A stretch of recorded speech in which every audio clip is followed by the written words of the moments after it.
Boa noite a todos e a paz do Senhor. Eu venho aqui nesta oportunidade querer fazer uma reflexão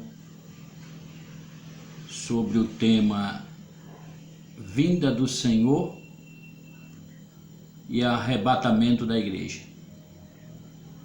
É o que se entende desse segundo advento, que é vinda do Senhor, e arrebatamento para alguns como pós-tribulacionistas, acreditam que é o mesmo advento. Arrebatamento e vinda do Senhor ocorrerá na mesma etapa. São três teorias acerca da questão da vinda do Senhor e o arrebatamento. São o pós-tribulacionista, que acredita que a igreja passará por toda a grande tribulação e no final da grande tribulação ocorrerá, neste período, no finalzinho da grande tribulação, o arrebatamento. Porém,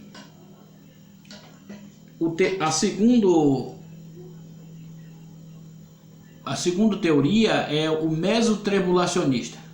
O mesotribulacionista acredita que a igreja passará metade da grande tribulação, porém, tanto o pós como o mesotribulacionista acredita que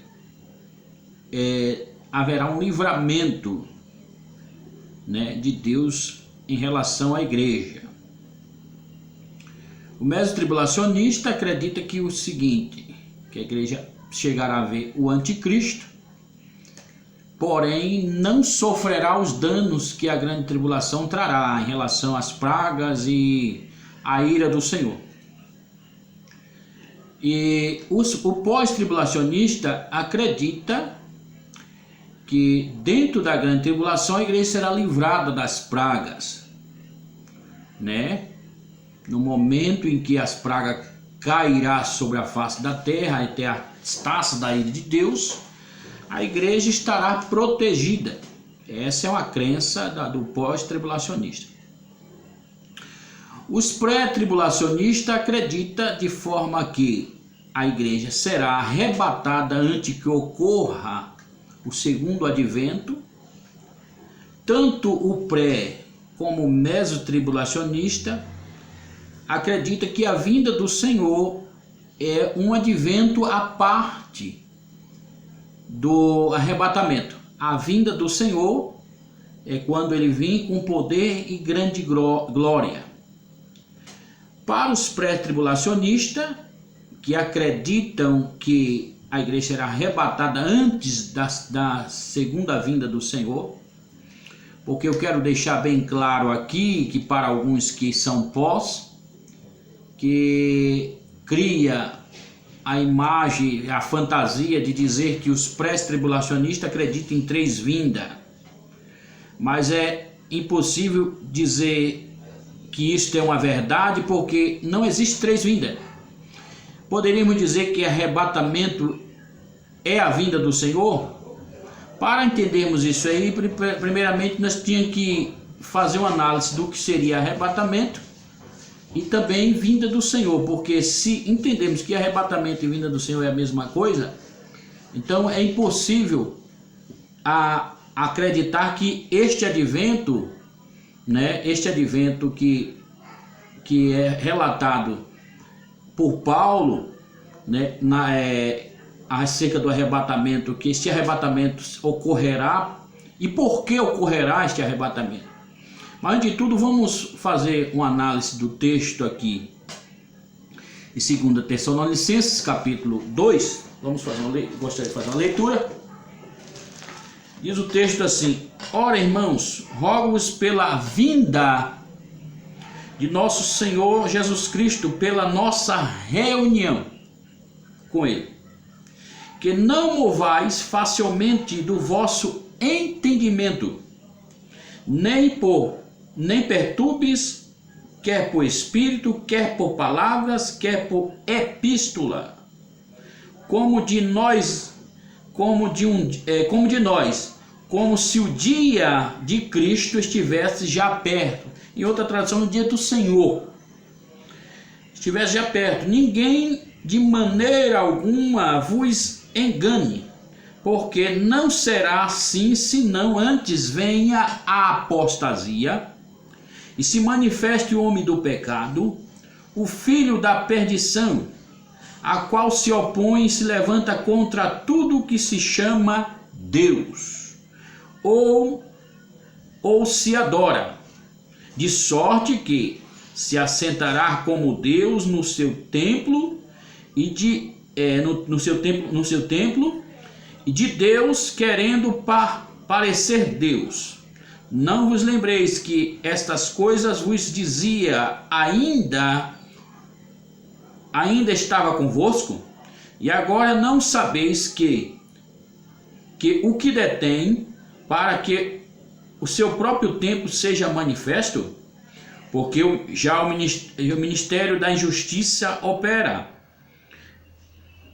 Somente há um que agora resiste, até que do meio seja tirado.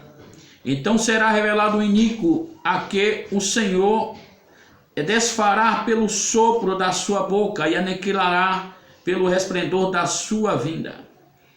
E assim cuja vinda é a segunda e eficácia de Satanás, com o poder e sinais de prodígio e de mentira. Então, algumas coisas que devemos colocar em pauta aqui, em relação, nesse texto Paulo fala da vinda do Senhor, o encontro dos salvos com o Senhor, que ele trata na primeira carta de Tessalonicenses, no capítulo 4.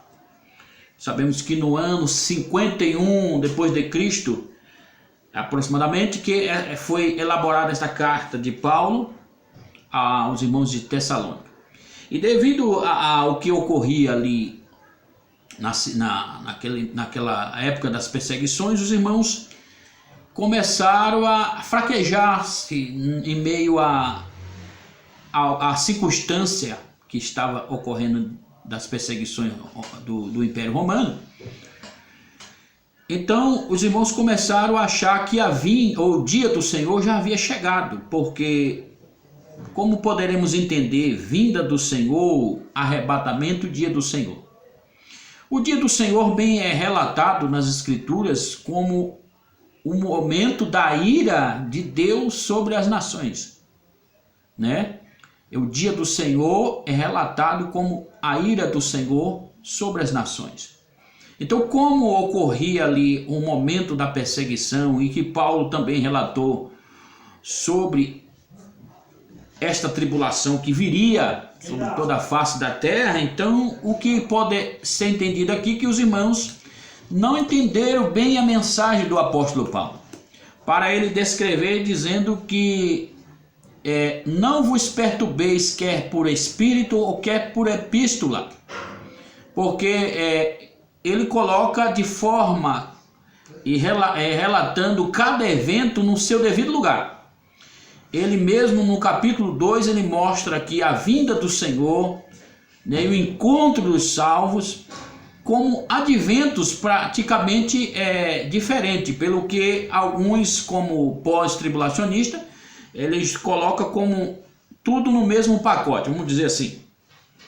Mas quando olhamos para o texto em grego, a questão da expressão de Paulo, diz assim, o texto em grego diz assim: erotomen de rumans adelphoi, rupetes, parousia. A palavra usada para a vinda do Senhor aqui é parousia, né?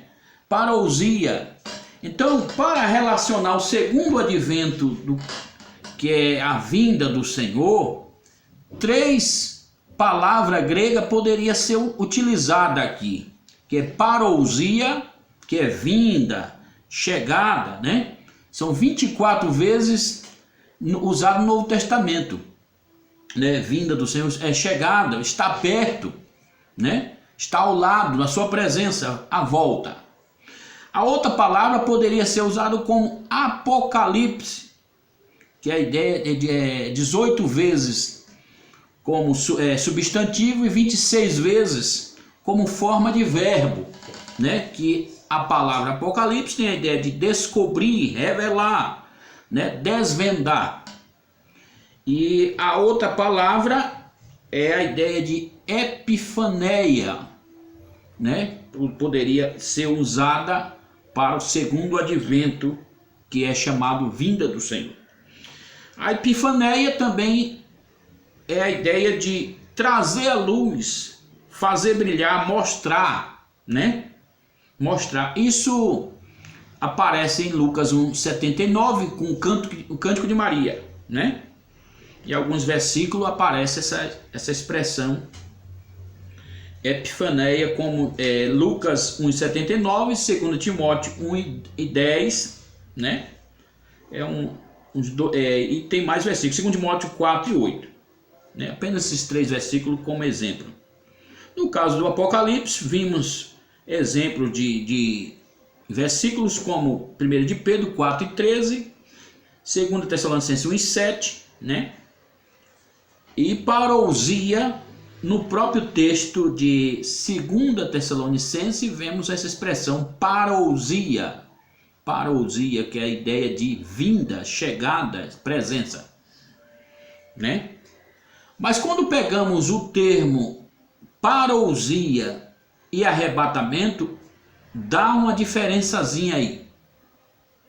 Porque arrebatamento tem a ideia de, no grego, da expressão rapazon, pegar com força, né?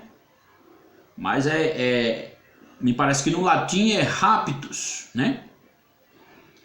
Mas no grego é rapazon, pegar com força, tirar com rapidez, remover, né? Remover do meio, né? Tirar com força. Mas em análise, a vinda do Senhor no Antigo Testamento com o Novo. E quando olhamos para o Antigo Testamento, a ideia de arrebatamento ou transladação, né? A ideia de arrebatamento aparece 2 vezes no Antigo Testamento. Uma com Enoque e outra com Elias. Mas todos os 2 momentos que ocorreu o arrebatamento, não procedeu nenhum momento e circunstância à vinda do Senhor. Enoque foi arrebatado e o Senhor não veio. Elias foi arrebatado e o Senhor não tinha chegado. Então há adventos diferentes aí. Por que Enoque foi arrebatado? O texto sagrado diz para que não fosse visto a morte. Enoque não morreu para não ver a morte. Pois o período em que Enoque vivia era uma época em que relata, podemos se dizer assim, uma época de homens violentos. A iniquidade havia se multiplicado naquele período e eu acredito que o homem poderia se considerar assim no hebraico um tzadik ou um justo, que poderia até mesmo trazer essa justiça por intermédio do seu testemunho de vida ou por intermédio, né, da sua palavra, da sua mensagem. Mas em nenhum dos 2 adventos é apresentado a vinda do Senhor, nem no arrebatamento de Enoque e nem de Elias.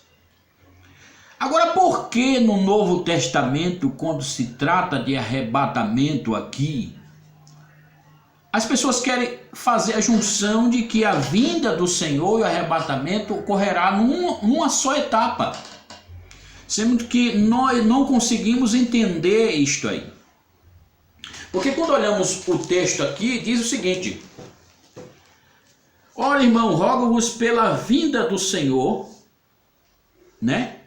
Irmão, rogo pela vinda do Senhor, que é a parousia, e a vinda de nosso Senhor Jesus Cristo, que é pela vinda do Senhor, nosso Senhor Jesus Cristo, e pela reunião com Ele. Parousia e arrebatamento. Porque na ideia que se tinha aqui é que o Senhor já havia chegado, né? E os irmãos haviam perdido o arrebatamento. Agora estava esperando o quê? O momento do dia do Senhor, que era a ira de Deus sobre a face da terra, sobre as nações. Então o que acontece aí?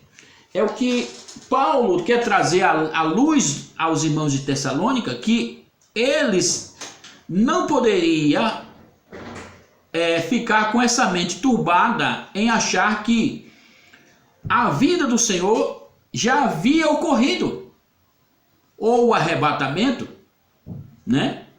Porque, segundo o Pós, o arrebatamento ocorre no último dia da grande tribulação. Não é um evento surpresa, como entende o pré-tribulacionista. É um evento que ocorre, né, segundo o Pós, no último dia, que ele entende que esse último dia para o Pós é quando houver uma ressurreição, e nessa ressurreição que eles entendem que é o último dia, restará toda a igreja, e neste momento serão salvos a igreja daquele período das pragas, e Jesus agora arrebata a igreja, né? Mas a expressão último dia na Bíblia não apresenta um evento no que seria cronológico, né? Uma cronologia de um período que, segundo as 70 semanas de Daniel, né? Falta uma semana para cumpriu 69, falta uma semana. O relógio profético, segundo o entendimento pré-tribulacionista, o relógio está parado. Dará início quando a igreja ser arrebatada.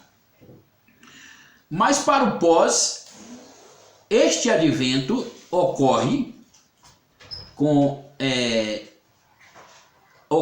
entre a vinda do Senhor e a grande tribulação. Parte das 70 semanas de Daniel é anulada na crença do Pós. Por quê?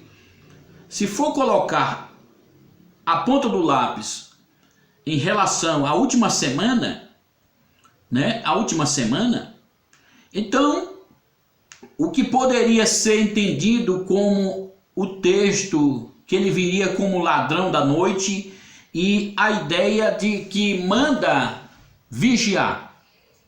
Vigiai, porque não sabeis nem o dia nem a hora em que há de vir o Filho do Homem. Então, mediante a doutrina pós-tribulacionista, esse advento, esse versículo, ele pode perder a força. Por quê? Porque se calcularmos a ideia da grande tribulação, e esta grande tribulação, temos que esperar até o final dela para que Jesus volte e a igreja seja arrebatada, então será mais um evento cronológico do que um evento surpresa. Segundo o que os pós-tribulacionistas dizem, que os pais da igreja acreditavam num período pós-tribulacionista. Só que quando nós pegamos o texto sagrado, a Bíblia, não mostra assim. Desde a era dos apóstolos até a reforma, a crença era na vinda eminente de Jesus. A prova disso tem o texto sagrado de João 14, né? De João 14, e o texto que eu acabei citando aqui: vigiais, porque não sabeis nem o dia nem a hora que há de vir o Filho do Homem, né? Em João 14, gostaria até de ler o texto, né? Para nós tirarmos a ideia da chegada. Era a crença da igreja primitiva, era a chegada, era o retorno eminente de Jesus. Ao ponto de que na carta de Tessalonicenses, Paulo relata isso aos irmãos que estavam com o coração turbado, em que havia a crença de que a iminência volta do Senhor já havia ocorrido, e por isso, na medida das perseguições que eles entendiam que era a tribulação, a grande tribulação, já o juízo de Deus, o dia do Senhor estava já era chegado. Quer dizer, perdemos o arrebatamento, o Senhor voltou, agora está a ira de Deus aí, né? Porque na crença aí, Paulo está mostrando que os adventos são diferentes. Vinda do Senhor e arrebatamento são diferentes, né? Mas João 14 diz assim: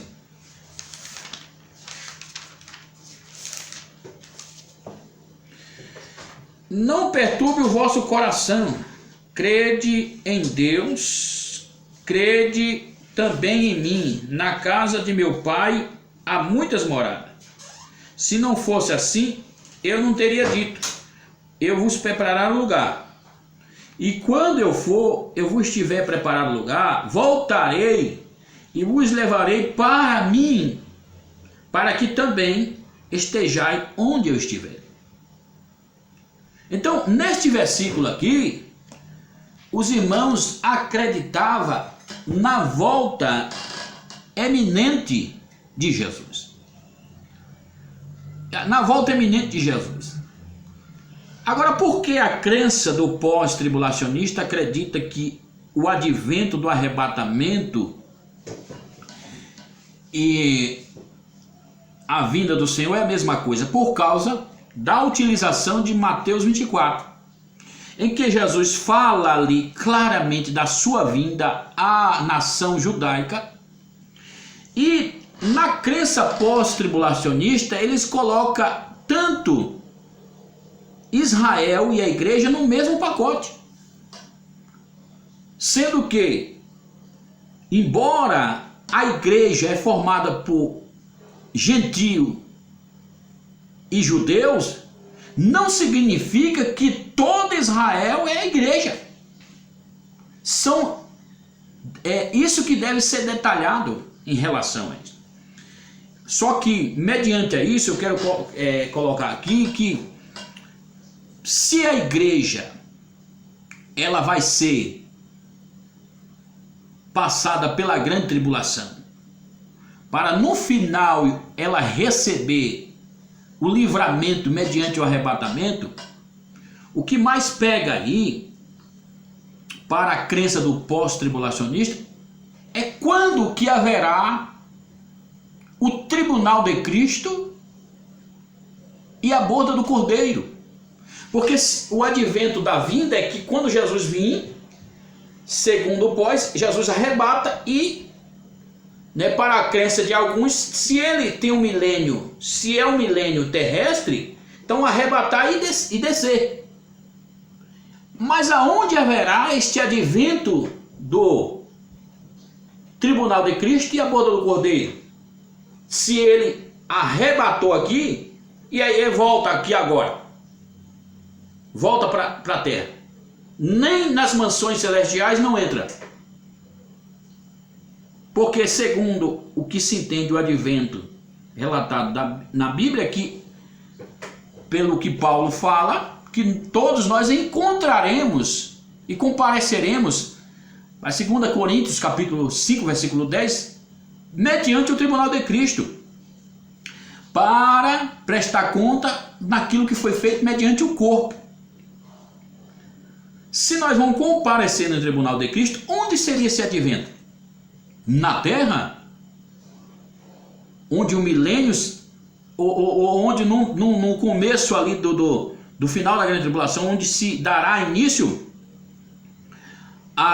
o juízo sobre as nações, o julgamento sobre as nações, a igreja estará passando pelo mesmo tribunal em que as nações passarão? Porque se olharmos tribunal de Cristo, a palavra tem diferença aí de palavras.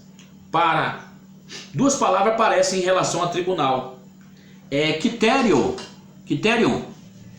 que a ideia trata daquele daquele local onde se elabora todo o processo judicial, né?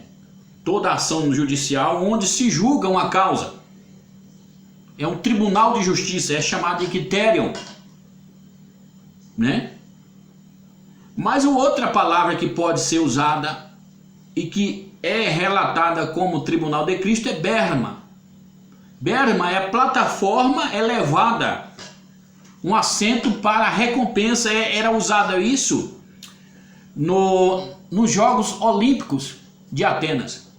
Então existia o presidente ou o juiz daqueles jogos, onde ali julgaria aquele competidor pelaquilo que ele fez em relação à sua corrida, em relação à sua competição, em relação àquele momento do jogo, e ali naquilo era recompensado.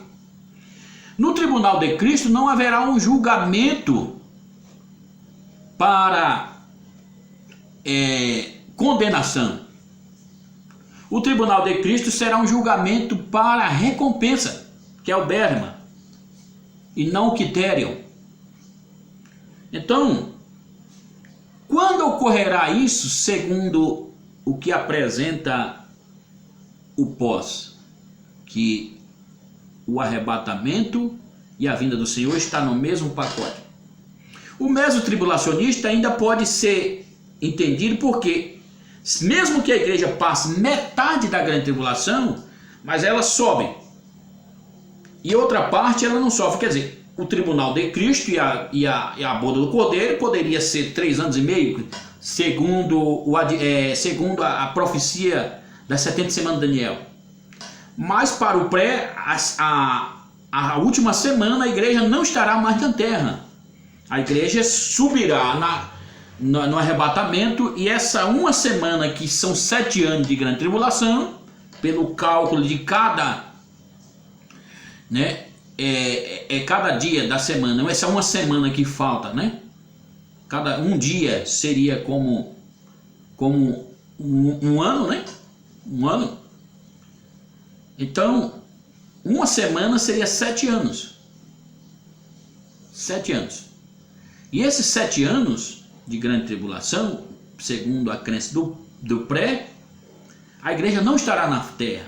Então ela passa o advento do tribunal de Cristo, né? 3 anos e meio, poderia ser o advento nos ares, né? Porque segundo o que se entende em 1 Tessalonicenses 4, nós seremos arrebatados para o encontro do Senhor nos ares. E esse encontro do Senhor nos ares, vejamos aí, segundo o que poderia se entender na doutrina do pós, arrebata nos ares, mas aí ele tem que voltar à terra, né? Tem que voltar à terra para a instituição do milênio. Não tem esse evento de 2 etapas como crê o pré, né? Tribunal de Cristo e boda do Cordeiro. 3 anos e meio de tribunal de Cristo, 3 anos e meio boda do Cordeiro, né? E isto poderemos relatar com mais ênfase usando o versículo. Eu só quero dar uma introdução aqui para depois nós pegarmos mais a fundo sobre isto em outros vídeos, e utilizando a ideia do que seria arrebatamento e vinda do Senhor. Pois olhando para o Antigo Testamento, a vinda do Senhor, o advento visível, a chegada visível do Messias sempre foi esperança para o povo judeu. E até hoje eles esperam esse advento do Messias, em que trará a Israel uma redenção. Só que, segundo a crença do judaísmo, o Mashiach, que tanto eles esperam, não é um Messias apenas, como nós cremos, ou como o cristianismo crê. Na ideia do Mashiach judaico, são dois, na atualidade, a crença de 2 Messias. Um chamado Mashiach ben Yosef, da descendência de José do Egito, né? Ou seja, que ele seria da genealogia de Efraim, dos filhos de José. Mas o que seria esse Mashiach ben Yosef? O Mashiach ben Yosef seria um militar pela qual será, é a crença, né? Para eles, não coloco, seria numa ideia de que para eles isso vai ocorrer. Um militar, esse militar causará a guerra chamada Gog e Magog, em que trará a Israel a libertação daquilo que pertence ao território de Israel, por exemplo, até ali o chamado Kotel, que é onde está, o Kotel é onde está o Muro das Lamentações, e aquele território ali onde está a mesquita muçulmana, acredita a crença judaica que ali está um grande mistério para ser desvendado após a chegada do Mashiach ben Yosef, que a Arca da Aliança, segundo o que entende alguns, que está debaixo daquela mesquita, porque debaixo daquela mesquita há túnel, anticâmaras, né? Escondida, que era o antigo templo de Salomão, que foi construída mediante as perseguições dos inimigos de Israel.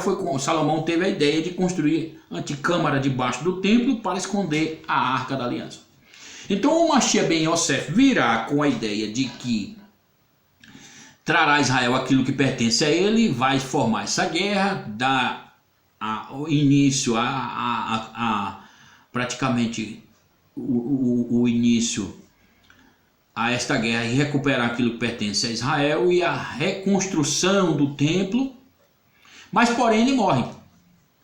E a base que eles usam para a ideia da morte do Mashiach ben Yosef é Zacarias 12, que toda nação chorará a morte do Mashiach ben Yosef. Mas quando o Mashiach ben Yosef morre, vem um segundo Mashiach, que é Mashiach ben Davi. O Mashiach ben Davi é esse que trará a redenção final. Ele é da descendência de Davi, nascerá aí ele virá com o propósito de não só levar ao povo de Israel a etapa praticante da Torá, totalidade de que toda a idolatria que houver dentro de Israel será extirpada, a Torá será prevalecente. Esta é a ideia da vinda, né? Para nós seria para ele a vinda do Messias judeu. E mediante isto trará a crença universal acerca da Torá, o Mashiach ben Davi. E o Mashiach ben Davi, ele vai